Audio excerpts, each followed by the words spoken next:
नमस्कार दोस्तों। सूरत नाम का एक गांव था। उस गांव में एक युवक रहता था। उसका नाम भोला था। नाम का ही भोला था, लेकिन वह बड़ा चालाक और चतुर था।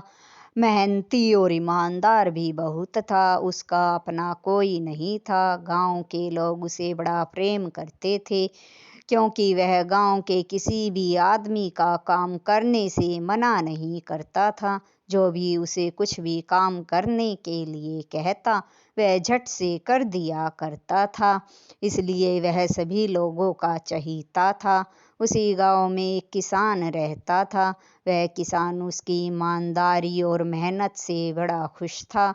उसने अपना एक बैल भोला को दे दिया। भोला बैल को लेकर अपने घर जा रहा था। तभी रास्ते में उसे एक आदमी मिला। उसने भोला की तरफ हंसते हुए कहा कि तुम इस बकरे को लेकर कहाँ जा रहे हो। भोला ने उसकी बात अनसुनी कर दी और आगे चला। तब उसे एक और आदमी मिला। उसने भी यही कहा कि इस बकरे की रस्सी पकड़कर तुम कहाँ जा रहे हो।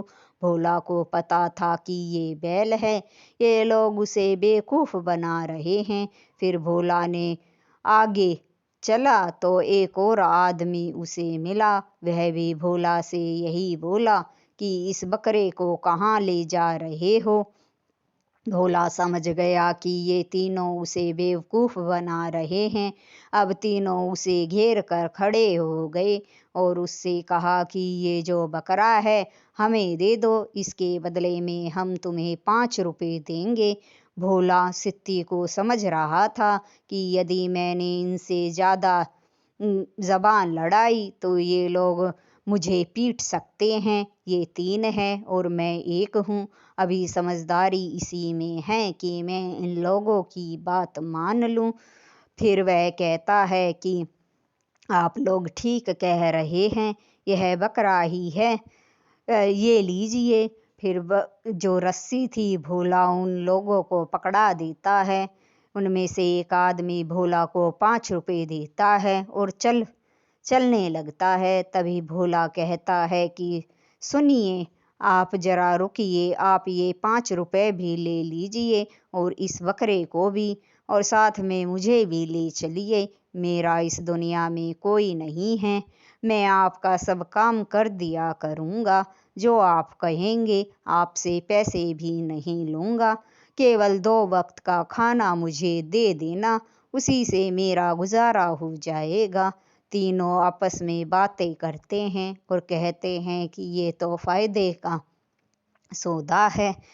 ठीक है, तुम हमारे साथ चलो। भोला उनके साथ उनके घर चला जाता है।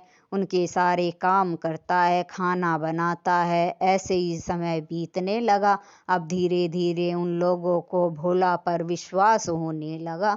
वे उसकी ईमानदारी और मेहनत को देखकर बड़ा खुश थे। वे सारा सारा दिन काम में लगा रहता था, उनके लिए गरम खाना बनाता था। लोग तीनों जो थे वो गांव में ठगीगिरी करके आते तो शाम को गरम गरम खाना खाते और भोला की प्रशंसा करते कि वह तो सब कामों में माहिर है। धीरे धीरे भोला ने उनका विश्वास जीत लिया। अब वे लोग जो भी ठगगिरी करके पैसा लेकर आते, वे भोला को पकड़ा देते और कहते कि तुम इसे तिजोरी में संभाल कर रख दो। चाबी भी करीबन भोला के पास ही रहती थी, क्योंकि वे तो हर वक्त बाहर रहते थे, भोला ही घर में रहता था। वे लोग कहते थे कि तुम घर में संभल कर रहना। भोला भी कहता ठीक है। एक दिन भोला ने, जब वे तीनों घर से बाहर चले गए, एक टोपी खरीद कर लाया जो दिखने में बड़ी ही अजीब थी। उसके 3 खून थे।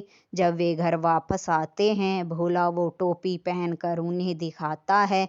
वे लोग हंसने लगते हैं कि तुम ये अजीब सी टोपी कहाँ से खरीद कर लाए हो। तुम इसे पहनकर बिल्कुल जोकर लग रहे हो। तब भोला कहता है कि ये जोकर वाली टोपी नहीं, करामाती है। आज एक साधु बाबा आए थे, उन्होंने ही ये टोपी मुझे दी है और कहा है कि ये टोपी बड़ी करामाती है, इसे पहनकर तुम सब कुछ फ्री में ले सकते हो और लोग तुम्हारा सम्मान भी करेंगे। वे तीनों जब ये बात सुनते हैं तो हंसने लगते हैं। भोला कहता है, आपको मेरी बातों पर विश्वास नहीं होता तो कल मेरे साथ शहर चलिए और आप खुद ही देख लेना। वे कहते हैं ठीक है।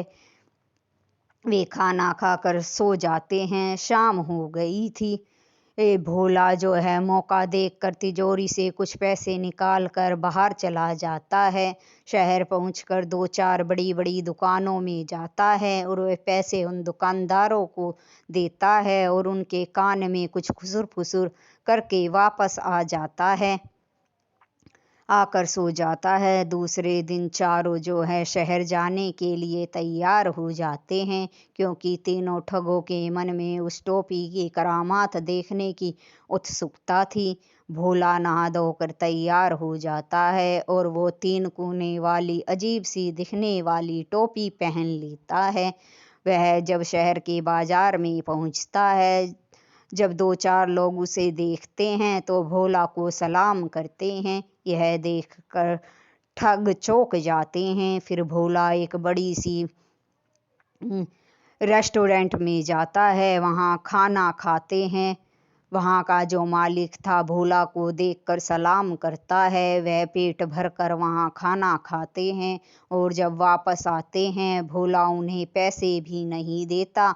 उल्टा जो दुकान का मालिक था वो भोला को सलाम करता है। फिर वे बाहर आ जाते हैं। फिर वे कहते हैं कि और करामात तुम इस टोपी की देखना चाहते हो? भोला कहता है, दूसरी दुकान पर चलो। बड़ी जो कपड़े की दुकान थी उस पर सभी जाते हैं, बहुत सारे कपड़े खरीदते हैं और वहाँ की दुकान का मालिक भी भोला से पैसे नहीं लेता, उसे झुक कर सलाम करता है। वे उस दुकान से भी वापस आ जाते हैं। ऐसे करके वे 3-4 दुकानों पर जाते हैं, बहुत सारा सामान खरीदते हैं। सब जो है भोला को सलाम करते हैं पर कोई भी उससे पैसे नहीं लेता। यह देखकर तीनों ठग थे जो हैरान थे। चारों घर आ जाते हैं। तब तीनों ठग जो थे आपस में बातें करने लगते हैं कि ये टोपी तो वाकई करामाती है, किसी ने एक पैसा नहीं लिया भोला से और हम इतना सारा सामान खरीद लाए, इसमें तो कुछ मेहनत भी नहीं लगती, बस ओढ़नी ही पड़ती है और इसकी करामात शुरू हो जाती है। अब तीनों के मन में लालच आ गया। वे भोला से टोपी लेना चाहते थे। उन्होंने भोला को बुलाया कि ये टोपी हमें दे दो। भोला ने कहा कि मेरे पास तो कुछ भी नहीं है, आपके पास तो इतना रुपया पैसा है, मेरे पास तो बस ये करामाती टोपी है, मैं इसे आपको दे दूंगा तो मेरे पास तो कुछ भी नहीं रहेगा। अब ठग जो थे हर कीमत पर उस टोपी को लेना चाहते थे। उन्होंने भोला से कहा कि जितना भी तिजोरी में पैसा है, रुपया है, वे सब तुम ले लो और ये टोपी हमें दे दो। उनके काफ़ी कहने पर भोला वो टोपी उन्हें दे देता है और कहता है ठीक है और ये लो। ठग कहते हैं, ये लो तिजोरी की चाबी, जितने तुम्हें पैसे चाहिए उतने निकाल लेना। भोला कहता है ठीक है। अब वे जो तीनों ठग हैं खाना खाकर रात को सो जाते हैं। भोला ने उनके खाने में नशीली दवा मिला दी थी, जिससे वे बेहोश हो गए। सुबह तक उन्हें होश आने से रहा। भोला इसी मौके के इंतजार में था। अब तिजोरी की चाबी भी उसके पास थी।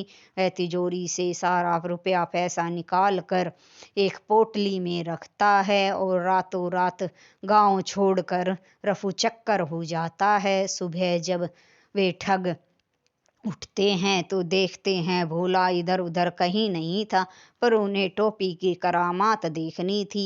वे घर में और किसी सामान को नहीं देखते, सीधा जो है शहर चले जाते हैं। टोपी एक आदमी ने हाथ में ली हुई थी। बड़ी दुकान पर पहुंचते हैं जिस पर एक दिन पहले वो गए थे। खूब सारा खाना खाते हैं और जब वापस लौटने लगते हैं दुकान का मालिक उनसे पैसे मांगता है। तब वे पैसे नहीं देते तो दुकान वाला उनकी बहुत पिटाई करता है। फिर वे दूसरी दुकान पर दूसरा आदमी सिर पर टोपी पहन लेता है।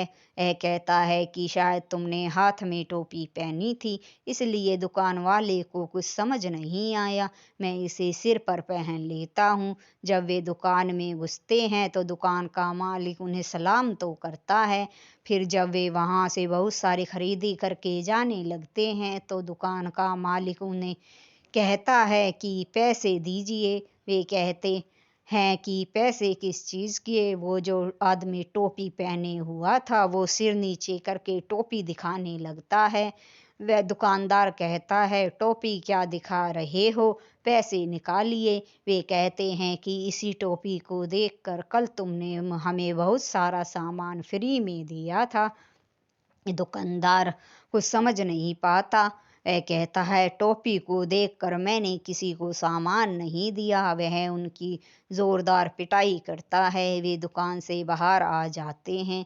फिर तीसरा आदमी कहता है शायद टोपी सही से नहीं पहनी होगी इसलिए इसका असर नहीं हुआ, अब इसे मैं पहनता हूँ।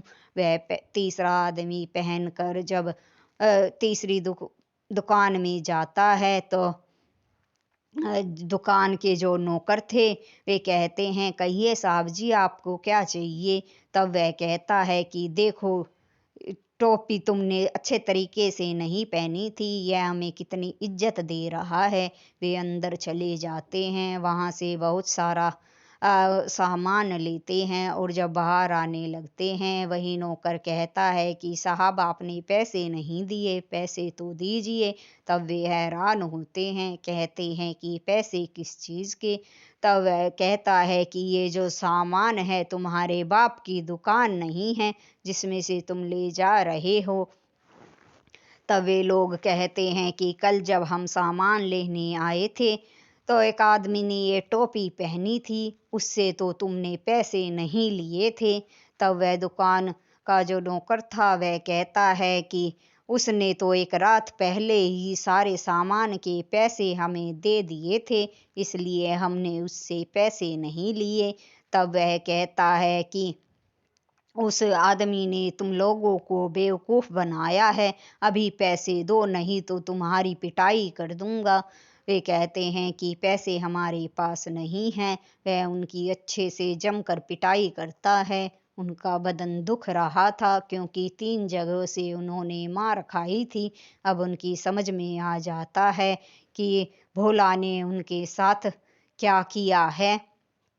धीरे धीरे सारी बात उनकी समझ में आती है कि भोला ने हमसे बदला लिया है, जो हमने उसके साथ किया था उसने वही बढ़ाकर हमें वापस दिया है। वे तीनों घर पहुंचते हैं और देखते हैं कि तिजोरी तो बिल्कुल खाली है। इधर उधर भोला को ढूंढते हैं, भोला कहीं नहीं मिलता। फिर वे कहते हैं कि वह तो हमें ठग कर चला गया। सिर पर हाथ मारकर रोने पीटने लगते हैं। इस तरह से ठगों को समझ आ जाता है कि एक ईमानदार और मेहनती आदमी को ठगने का नतीजा क्या होता है। कहानी अच्छी लगी हो तो लाइक शेयर और सब्सक्राइब ज़रूर करें। बेल आइकन को प्रेस करें ताकि नई नई कहानियों की नोटिफिकेशन आपको मिलती रहे। धन्यवाद।